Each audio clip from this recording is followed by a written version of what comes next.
Salut les amis, c'est Isma, bienvenue sur Ce qui me fait kiffer, la chaîne YouTube qui mélange pop culture et street culture. C'est un plaisir pour moi de vous retrouver aujourd'hui pour parler de l'épisode 8 du secret des Moctezuma, trésor perdu. Voilà, je pensais que c'était le dernier, je me suis trompé. Voilà, il y en a encore 2 apparemment. Heureusement, parce que ça aurait été vraiment une fin nulle. Mais bon, on va y revenir sur cet épisode. Avant tout, abonne-toi, commente, like et partage, aide la chaîne à grandir, donne de la force. C'est ton soutien qui aide la chaîne à grandir. Ici, on parle de pop culture et street culture, Star Wars, Heroic Fantasy, science-fiction, séries en tout genre et aussi sneakers, sap, streetwear, culture urbaine, culture street, appelle ça comme tu veux, t'as compris. Ouais, bon, tu connais, trésor perdu, je ne suis pas trop investi. C'est des fois bon, des fois pas très bien. Ça casse pas non plus, voilà, 3 pattes à une brebis, pour changer d'expression. Donc cet épisode sera en freestyle total. Voilà, on va pas se prendre au sérieux, ça va être rapide. Et on attaque tout de suite un peu l'épisode. Du coup, on s'était laissé avec Jess Valenzuela à la fin de l'épisode 7 qui voulait faire libérer son père de prison. Ça va être toute la trame narrative de l'épisode va porter justement sur cette tentative d'évasion. Voilà, s'introduire puis faire sortir un mec de prison avec l'aide d'Ethan et Tasha. Oren est passé un peu pour un faiblard, un lâche, un peureux. Il est rentré aux États-Unis. Il devait être leur roue de secours au cas où ils doivent se faire extrader. En prison, le père de Truc se faisait appeler Salazar. On va découvrir un peu plus sur Salazar. Qui est-il ou que représente-t-il dans cet épisode? Mais en réalité, je vais tout de suite mettre les pieds dans le plat. Et bah, cet épisode ne m'a pas plu. Le délire prison, c'était nul. Ça ne m'a pas intéressé. Comme quoi, c'est pas évident de mettre en scène une bonne évasion de prison, tu vois. Oui, Prison Break, le haut du panier le fait à merveille. Oui, Andor avec son arc sur Raccoon 5 l'a fait avec brio. Mais en réalité, c'est pas évident de faire une bonne évasion de prison. Et là, bah, c'était nul. Il n'y a rien qui allait. C'était trop facile. De toute façon, la série, un des plus gros défauts de la série, il y en a 2. Mais le plus gros, c'est la facilité. Jess, à chaque fois, elle passe 1 minute à regarder un truc, ça y est, elle a la réponse. Elle passe pas 1 heure, pas un jour, pas 1 semaine à réfléchir à des choses qui pourraient prendre la tête au plus grand génie ever. Elle, c'est 1 minute, elle fixe, même pas 10 secondes, bim, elle a la réponse. Et bah, pour justement coller à cette image de naïf, pas de naïf, mais de n'importe quoi, et bah même une évasion de prison, c'est easy, tu vois. Tout est facile dans cette série. Ça ne va pas, les gars. C'est pas possible. On ne résout pas un truc, une énigme ancestrale en 1 minute et on ne s'évade pas d'une prison en 5 minutes. C'est pas possible. Surtout pour nous montrer à la fin cette scène de... comment il s'appelle ? Raphaël qui éblouit le gardien, le sniper avec un miroir à la con. Jess qui court, se ralentit dégueulasse. Genre, elle va découper le grillage. Il n'y a rien qui va. Il n'y a rien qui va. Alors, sur l'idée, encore une fois, si tu mets ça juste sur papier, la fille qui fait évader le papa en prison, ça peut être cool. Mais vas-y, là, c'est n'importe quoi. Genre, le gardien, il vient, il voit Ethan et Tasha dans le van. Et ils pensent que c'est des jeunes qui veulent se bécoter. Oui, je sais, si tu as moins de 21 ans, bécoter, tu ne connais pas ce mot. Non, ce n'est pas un mot du Moyen-Âge. Ça veut juste dire se rouler des pelles, mais pour nous, les vieux, tu vois. Se bécoter. Voilà, bah, j'espère que j'ai appris des mots aux plus jeunes de la communauté. Bref, il n'y a rien qui va. Normalement, tu les arrêtes. Tu ne te dis pas, ouais, c'est un mec, une meuf, ils veulent se rouler des pelles sur le parking. Même rouler des pelles, déjà, c'est Napoléon. Tu te dis pas, ils veulent se rouler des pelles sur le parking de la prison. Ça fait obligatoirement partie d'un nanani. Tu sais très bien d'un truc, tu les mets aux arrêts. Lui, il est là, ouais, allez, les jeunes, sauvez-vous. C'est n'importe quoi. Tout est trop facile, ça ne va pas. Plus la réalisation qui se permet d'être vraiment en mode, la vie est belle, rose et facile. Jess, elle court plus vite qu'un sniper. L'autre, avec son miroir, il l'éblouit. Voilà, moi, j'accepte pas, je peux plus. mon quotient de crédulité, là, il a pris une grosse claque. La série a perdu beaucoup de points en qualité selon moi. Bref, pour rester quand même sur la narration principale, ils vont réussir à sortir de prison un peu par facilité, mais par, on va dire, par aide externe sans savoir c'est qui. On va le découvrir à la fin. Finalement, ils vont réussir à aller dehors avec Tasha et Ethan qui les récupèrent en véhicule pour les éloigner de la prison. Et là, il y a une histoire d'arbre, récupérer le carnet de Raphaël. Un mec va se pointer, il va leur dire, les gars, arrêtez vos conneries. Saint-Lazare, c'est pas moi. C'est un vieux qu'on a vu plusieurs fois dans la série, tout ça, mais on n'a jamais trop développé le personnage. On nous a juste montré qu'il y avait une menace. Sauf qu'en fait, ce monsieur n'était pas menaçant. En fait, ce n'est pas un soldat de Salazar, c'est un mec qui combat Salazar et qui révèle qui est Salazar. Salazar n'est pas un homme, c'est une organisation. Je pense que c'est l'organisation de Billy, ceux avec qui elle était là attablée là-haut, dans son building, tout ça, façon mania du crime, style nouvel ordre mondial. Genre ceux qui se font là, qui disent Grazia Nostra ou je sais pas quoi là. À mon avis, c'est eux.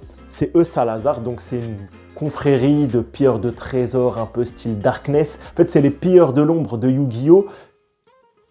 Reimaginé pour Trésor perdu. Bref, c'est nul à chier. Ouais, c'était nul.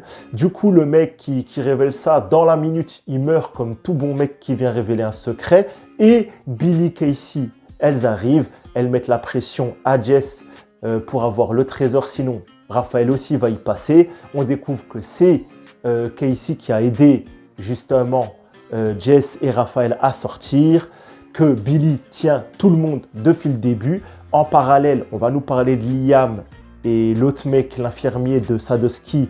Tout ça, il va y avoir tout un développement dans cet épisode, on va y venir tout de suite. Mais voilà, pour montrer que Billy, elle est supérieure, elle a toujours la main partout, un œil partout. Elle contrôlait chaque geste, chaque mouvement de tout le monde. Elle est trop forte, elle est au-dessus. À la limite, cette omnipotence du méchant, j'aime bien. Même si on nous montre qu'elle est méchante parce qu'elle a buté le sans-abri aux cheveux longs et à la barbe velue. Ouais, moi, franchement, c'est pas une méchante. Après, oui, elle a le rôle de l'antagoniste, mais vas-y, ouais, elle a tabassé Oren, elle fait ça, bon. Disons qu'on a vu plus crédible en méchant. Comme je disais, Liam, lui, il évolue toujours avec son pote, là, le mec qui a espionné son grand-père. Donc cette relation, je la comprends toujours pas. Le turn de ce mec, je le comprends toujours pas. Quand je dis turn, c'est un mec qui passe d'un rôle de méchant à un rôle de gentil, comme dans le catch, un heel turn ou un face turn. Donc il a fait un face turn. Et Liam, il lui dit, vas-y, viens mon frère, accolade, viens câlin, je t'aime.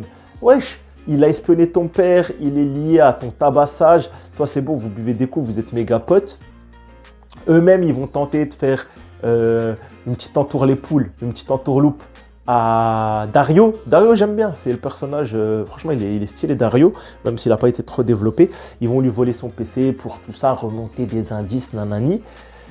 Bon, premièrement, ils vont faire... ça va faire que Billy sait que le gars, là, l'infirmier, s'est retourné. Liam, il va découvrir que son père a été assassiné par Billy, comme son grand-père. Du coup, il devient le dark Liam. Il la menace et tout. Pas du tout crédible, avec sa guitare et sa voix de Castafiore. Moi, j'ai pas du tout envie de voir un Liam, genre, je suis un mec badass, je me tape, tu vois. Ouais, tu vas te prendre une claque, tu vas aller dormir. Bref. Ça sert à rien. Ça sert à rien, cette trame. Franchement, là, la série, elle est vraiment dans un cul-de-sac. Ça me plaît pas ce que je vois. J'ai beaucoup de mal avec ce que la série propose en ce moment. On a toutefois Oren et Cross qui ont une discussion. Oren, il me fait toujours rigoler. J'étais un sneakers event. Bon, il le dit pas. Si, en anglais, ça doit être ça. J'étais à un événement sur la sneakers, tout ça. L'agent Cross, elle lui dit, tu te fous de moi. L'agent Cross, elle a toujours un rapport chelou avec son supérieur. Son supérieur a l'air d'être vraiment un corrompu. Ça ne m'étonnerait pas qu'il fasse partie des Salazar, du coup, des Grazia Nostra. Vivement ce reveal, parce qu'au final, c'est un reveal vraiment très pourri. Il y avait un autre truc que j'avais j'avais capté. Oui, j'avais dit, je ne comprenais pas pourquoi Raphaël était une fille du serpent à plumes. Bah oui, c'était bien sa mère qui était une fille du serpent à plumes. Voilà. Bon, bref. Les révélations sont faibles. Hein. Salazar, c'est une organisation. Nous sommes les descendants de la Malinche. Celle-là, je l'attends.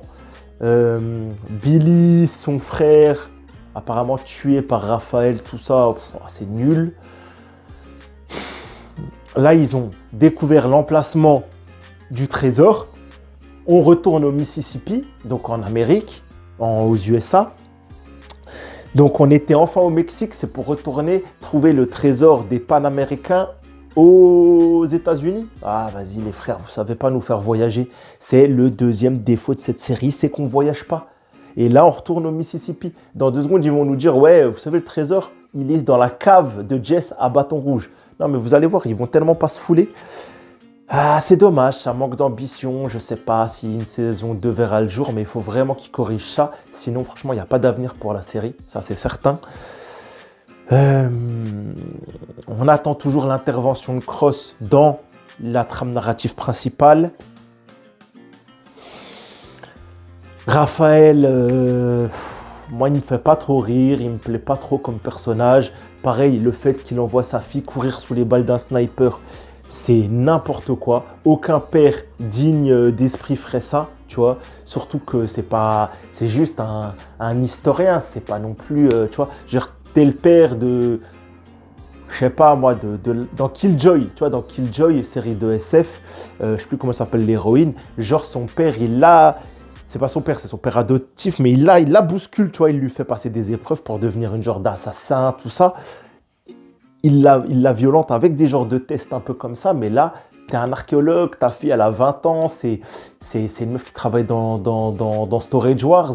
Qu'est-ce que tu veux faire à lui faire courir sous les balles de sniper? C'est pas Lara Croft, tu vois. Bref, ça m'a plu de façon, franchement, très très faiblard. Cet épisode très très faible.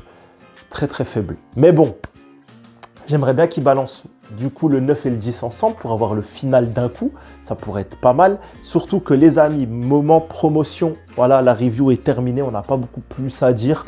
C'était pas fou. De toute façon, je suis en train de me désinvestir un peu de cette série. C'est en train de se passer un peu comme Willow. Il faudrait qu'ils arrivent à réalimenter un peu le brasier de l'intérêt parce que là, c'est un peu faiblard. Instant promotion, je suis absent à partir de lundi. Voilà, lundi, je vous donne ma review. Soyez présents sur cette série de vidéos parce que voilà, c'est là où je m'investis le plus. The Last of Us, on va review l'épisode 3. Et mardi, je pars en vacances pour une quinzaine de jours. Ne vous inquiétez pas, j'ai préparé 4-5 vidéos. Non, bon, j'en ai préparé 3, mais on va espérer qu'il y en ait une 4e qui pop d'ici là. Déjà, je ne pourrais pas faire les reviews de The Last of Us la semaine du 10, comme ça, 10-11.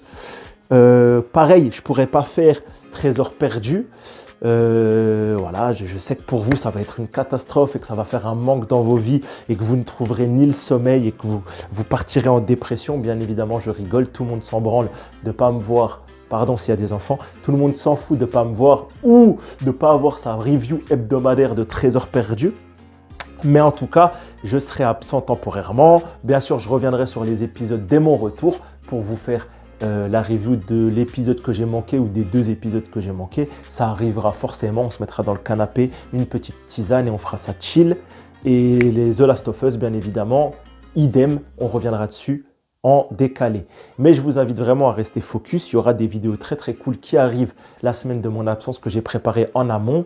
Les délires de la pop culture sur le voyage dans le temps, des théories Star Wars et des petites vidéos streetwear. Mais je vous laisse découvrir ça si vous êtes curieux. Les amis, on va s'arrêter là. J'ai assez blablaté. J'avais pas grand chose à dire sur l'épisode. Je l'ai vraiment fait par loyauté envers vous et mon engagement de youtubeur que j'ai juré de tenir corps et âme. Donc, abonnez-vous, likez, partagez. Soyez curieux, soutenez la chaîne. C'est votre force qui m'aide à prospérer et à évoluer. C'était Isma pour Trésor perdu épisode 8. Ciao les gars.